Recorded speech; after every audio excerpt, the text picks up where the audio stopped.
EUPAC ережелеріне сәйкес, алкендерді атау үшін экранда көрсетілген молекула үлгісін қарастырайық. Бірінші ереже.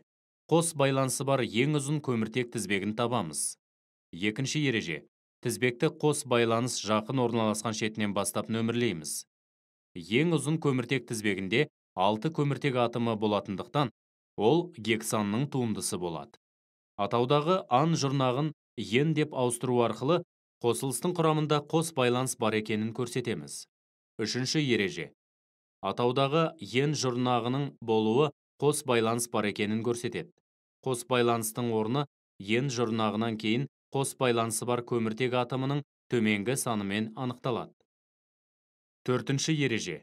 Орынбасушыларды тауып, оларды әліпби реті бойынша атаймыз. Орынбасушылардың орны өзі байланысқан көміртек атомдарының санымен анықталады.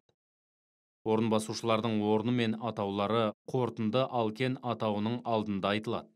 Осылайша экранда көрсетілген алкеннің атауы 2 метилгексен 1 болады.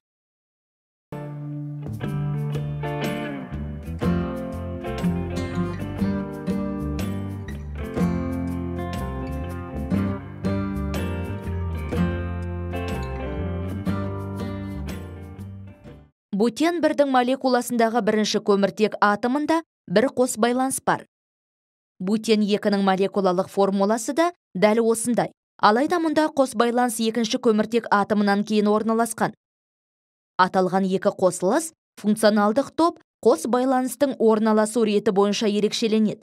Сондықтан олар позициялық изомерлер еселі байланыс орнына байланысты изомерлер деп аталады. С4H8-дің тағы бір изомері болатын ескеріңіз.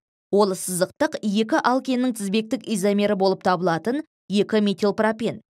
Жалпы, позициялық изомерия галокен алкандар немесе спирттер сияқты функционалдық топтары бар барлық қосылыстарда болуы мүмкін.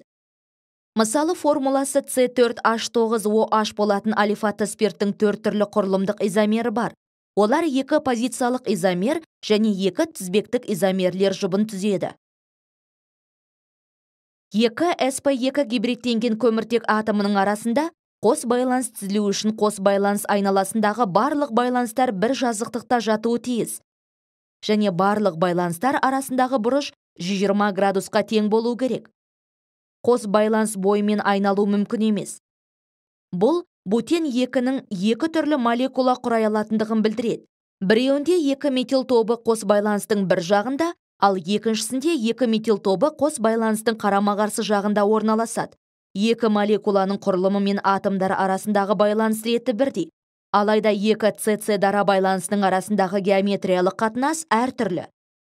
Біреуінде байланыстар арасындағы бұрыш 60 градусқа тең болса, екіншісінде байланыстар өзара параллель. Мұндай изомерия түрі геометриялық изомерия деп аталады. Қос байланыстың бір жағында 2 тобы бар изомер цис изомер, ал топтары қос байланыстың қарама-қарсы жақтарында орналасқан изомер транс изомер деп аталады.